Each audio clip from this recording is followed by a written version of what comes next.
Hey guys, thanks for joining me today and welcome to No Comment Podcast. Today is the first episode of the What's Family Murders series. So I'm guessing that if you're listening to this podcast, you too have been absolutely entangled by this case for the last few years. I must admit, for me, it's been something of obsession since I saw the Oxygen documentary a couple of years ago. I remember it still. I got out the shower and my husband was like, holy shit, this case is going to absolutely blow your mind. So I sat down, ready to watch the documentary. He'd already watched half of it, so I was like, right, let's get a rewind on this ASAP. Started watching the documentary and was just like, what the fuck is going on here? This shit is crazy. I think the reason I find this so intensely interesting is the enigma that is Chris Watts. Being a massive true crime fan, I've watched and read about so many different types of people and so many different types of people that commit crimes, and he just doesn't seem to fit the bill of these criminal psychopaths until, of course, the morning of August the 13th, 2018, when he committed the most heinous and disgusting act that I have ever come across. So before we get into today's episode, I just want to cover off a few housekeeping points. Number one, I am assuming a lot of knowledge on behalf of the listener for the purposes of this series, and that's because I want to spend more time looking at the details that aren't as well known and getting into my theories, as opposed to doing a sort of broad overview of this case, because that's been absolutely done to death. So if you are listening to this podcast and you're like, what the fuck is this person talking about?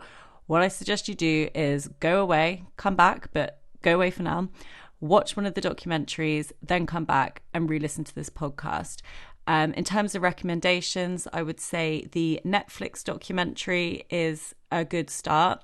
So this is streaming on UK Netflix. I'm not sure about the other Netflixes, but it's definitely on the UK one. It's called An American Murder, The Family Next Door. It is basically a compilation of police body cam footage, social media posts, texts, call logs, and interview tapes, and they're all pieced together to tell the story, because there is so much media associated with this case that again is, I think, one of the things that makes it so interesting, is that you can literally watch it from start, from the moment that Nicole Atkinson, Shannan's friend, called a non-emergency call in for a welfare check on Shannan because she couldn't get hold of her.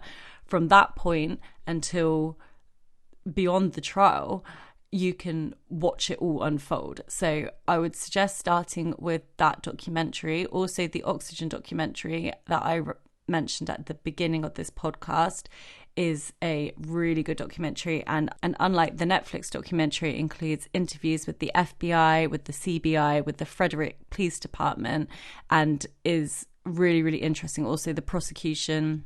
So this offers a completely different perspective on the case, because it includes the interviews from law enforcement and all the different people involved, and is definitely worth a watch. My second point that I just want to flag is that my timeline for the purposes of this podcast is going to start around March, April 2018. However, I am by no means saying that there were not events predating this which are relevant. It's just that, in my view, this date onwards are the most relevant and noteworthy points, and so that's where I have decided to start. I will also be referencing a couple of books by an author called Cherlyn Cadle. Now, she met with Chris Watts on various occasions and also wrote him letters, and wrote two books. One is called Letters from Christopher, and the other is The Watts Family Murders. She told him that she wasn't an author, but that she'd read his story and was extremely interested in the case, and that she wanted to put his story out there and put the truth out there for everyone to know.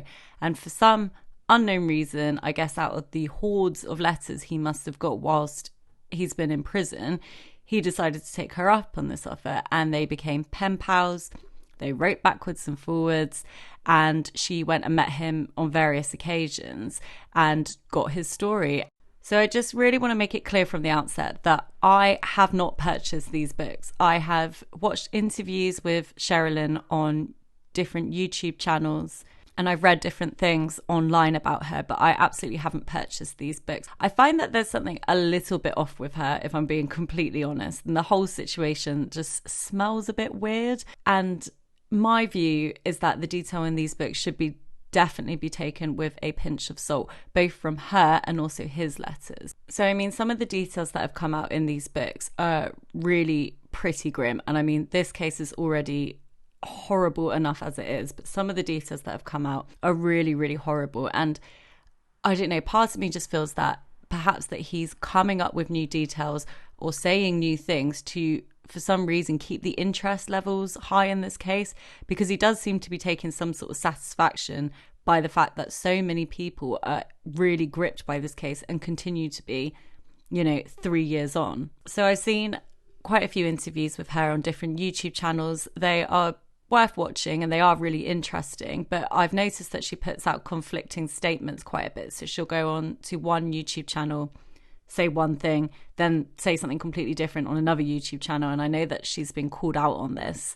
Also, she does this thing where she'll build so much suspense by saying that big things are going to be happening in this case. And like next week, something's going to come out and it's going to change this case forever. And then nothing, absolutely nothing happens. And it's just like, why were you saying that? It's just really weird. And then she basically says that she can't give too many details because the FBI and da-da-da-da-da. And it just, none of it really seems to make sense. So personally, I felt a bit weird about buying these books. I have linked the book that I've read in connection with this case, which is really, really good. I've linked that in the description and I will be referring to that also. Okay, so before we get into the meat of today's episode, I also just want to say, and this doesn't just apply to this series, but any true crime case that I cover, that I in no way mean any disrespect by the content that I'm putting out or any of the details that I discuss as part of the cases that I cover. My thoughts and well wishes, of course, go out to the Ruzek family for their tragic and mind-shattering loss. I cannot imagine the pain that they've gone through at the hands of this complete monster. And of course, I want to be respectful for those who have lost their lives: Shannan, Bella, Celeste, and Nico. And the reason that I'm putting out content and covering these true crime cases is to open up discussions and talk about the facts, the points that we don't know, our theories, and to promote a communal discussion. And that's really why I make this sort of content. So I just want to add that absolutely no disrespect, and that applies to anything that I put out there. Okay, so let's get back to today's episode. Our timeline starts on April 2018. Nicole Kessinger, I'm going to call her NK for the purposes of this series. She starts a temp contract position at Anadarko in the Health and Safety Department. She's reported to have turned the heads of colleagues, including Mr. Chris Watts, and was the subject of locker room chat in the early weeks of her arrival. In her later interviews, NK reports that she didn't meet Watts until May-June 2018. But in the discovery, there is evidence that she Googled Watts in August 2017 and his wife, Shannan, a month later on the 1st of September. This is 7 months before she started at Anadarko and a year before the murders. How? Okay, so it's theory time. I've watched a few YouTube theories on this and I want to talk about those initially. So one, and this was a interview with Cherlyn Cradle. She said that someone emailed her with this theory and it made total sense. So she discussed this. Basically is that in 2017, Shannan's parents were visiting from North Carolina and they were staying at the Watts' house and they were living in their basement. Now, they stayed there for, I think it was around a year and a half, quite a while. And that's because they were thinking about relocating from North Carolina to Colorado. And so both came over, got jobs, tried to make a go of it. It didn't work out for whatever reason. I think it was something to do with Frankie, who is Shannan's younger brother. He was having issues back home, issues keeping up the payments on the Ruzek's house, so they eventually had to go home and abandon the Colorado idea. But during this time, they were living in the Watts' basement, and that's where Chris would work out. That's where all his gym equipment was. So he couldn't do that anymore, and so was forced out of the house and had to go and find a gym. And so the theory is that Chris and NK met at a gym from 2017. Cherlyn has also said that Chris told her that he introduced NK to Shannan on the 4th of July 2017 at a fireworks display. So having watched this interview, I took to Facebook to have a look at Shannan's old Facebook page. I cannot see that there's any post of a 4th of July fireworks celebration in 2017. And this is from a woman that literally documented every single second of her life, particularly significant events or big family events, as it helped with her Thrive business. So I would have thought that something like that would be on her Facebook page, but it's just not. The only post on the 4th of July 2017 is a Thrive promotion. And then the next day there's pictures of Bella and Celeste in USA colours. I looked back at 2016 to see if she posted about the 4th of July then, and she didn't. However, the earliest upload is on the 1st of July, so it may be the case that this was on another account, and the account that I'm looking at is more for her Thrive promotion, but I can't find any other accounts with earlier photos. In 2018, there is a picture of Shannan in North Carolina, and it's clearly been raining. She's absolutely soaked, and she's basically saying that there's no fireworks because of the rain, and it's tagged with an event for a family 4th of July celebration. So she posted about it that year, and I just find it strange that there was absolutely nothing for 2017, because I really think that kind of event would have featured on her Facebook if she went to it. So I'm a little bit skeptical about Chris Watts's account of how he introduced NK to Shannan, and it may be the case that he's just trying to create more intrigue or mystique around his relationship with NK. Not that it needs it at all, to be honest, because it's already pretty fucking weird as it is. So then that begs the question, why would he lie to Cherlyn when she met him? I mean, again, he's clearly a compulsive liar and someone who is strangely enjoying the limelight for his horrific crimes. So as I said, maybe he's just trying to promote more intrigue into his relationship with NK. I also find it extremely strange that Shannan didn't post anything about this event if she went to it, and I would have expected her to do so if it happened. So for me, I really don't think this took place.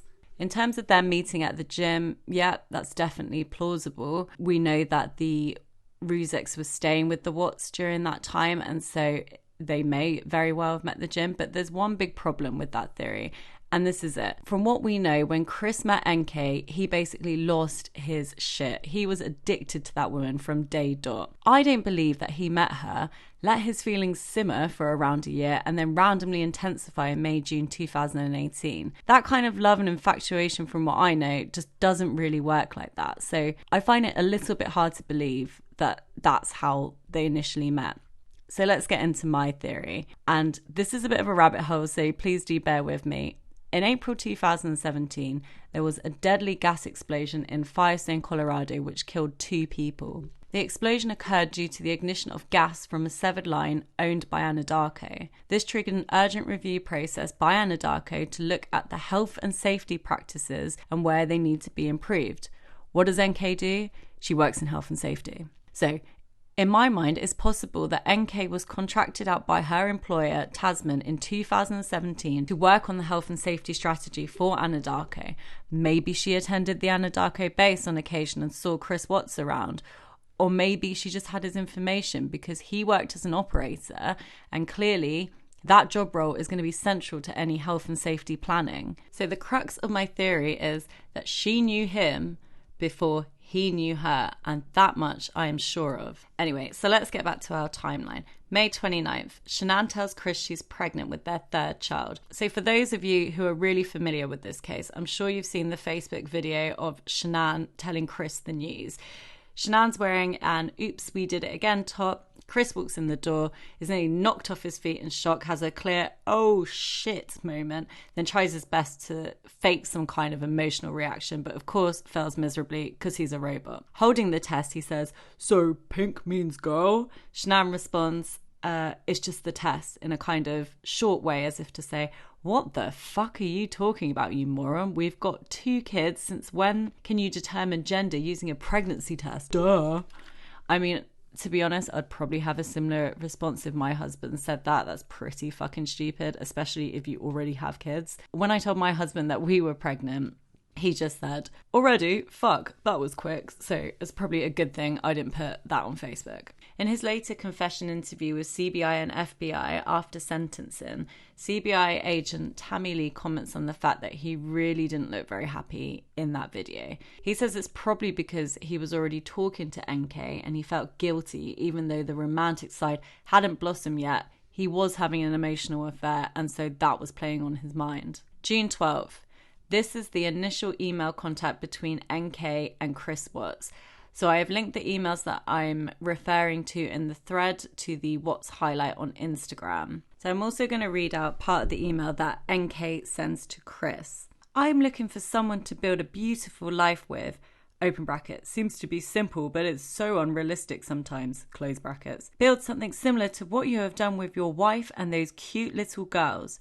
I do believe in karma, so out of respect for myself, you, and your family, I think it's best if we keep that friendship at work. So taking this email together with what Chris told agents, it looks like this is the beginning of the turn from a professional to a romantic relationship, but that it follows a load of office chat that had been going on over the previous weeks. There was probably loads of flirting, NK painting herself as the impossible dream girl who loves cars and mechanics and gymming and clean living and dirty sex. Chris is clearly very taken back by her. And in his chats with Cherlyn, he comments on how it was the fact that NK came onto him that he craved so much and literally made him go crazy, or at least brought the crazy out of him. And I think this is probably really true.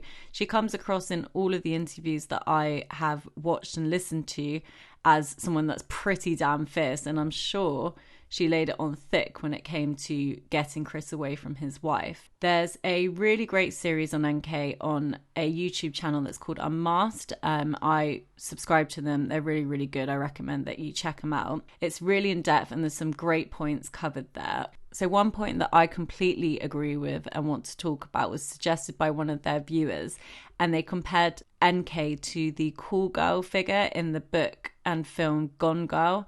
And I watched this the other day and it is so bang on. It is just such a good comparison. And I invite you guys to go and check out the definition of a cool girl from Gone Girl and just let me know how much you think this is just NK all over. June the 14th, Watts creates 200 contacts in his work phone, including NK's work and her personal phone. So that's really weird. He has her personal details as literally 2 days ago, NK, you said let's keep this friendship at work because you don't want bad karma and to come back in the next life as, let's see, maybe a hagfish or something. Oops, too late. June the 20th, this is Shannan's first ultrasound.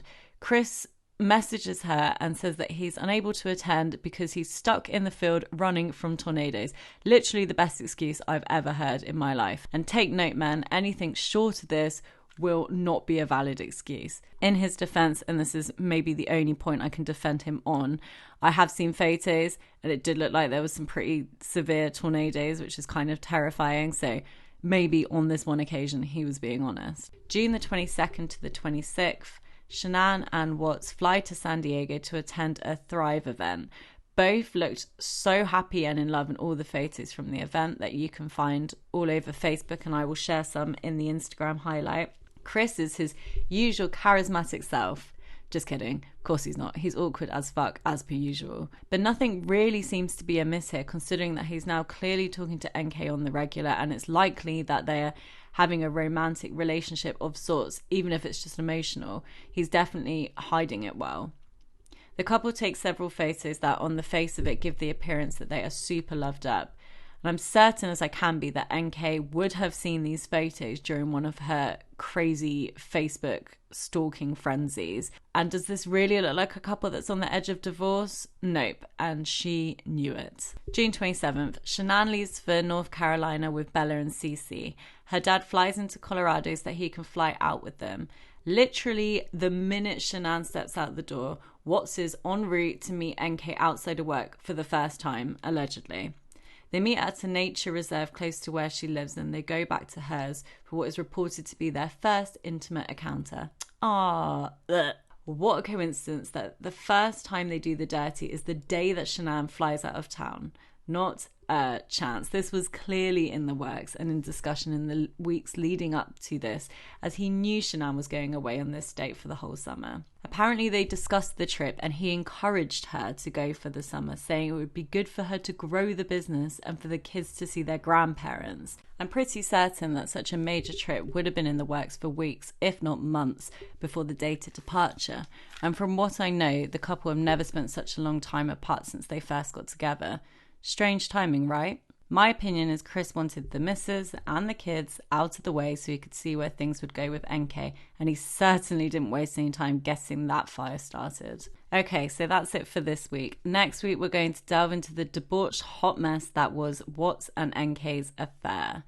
Thanks for listening, guys. If you like this podcast, please do follow me on Instagram at NoCommentPod, where I'll be posting highlights relevant to this episode and any future cases that I cover. I also have a Patreon page, which I'll link in the description. I do this pod all on my lonesome, mini violin during my maternity leave, whilst I'm also trying to contain my crazy 8-month-old baby. And so any help would be greatly appreciated and will go towards making the content that much better. Until next time.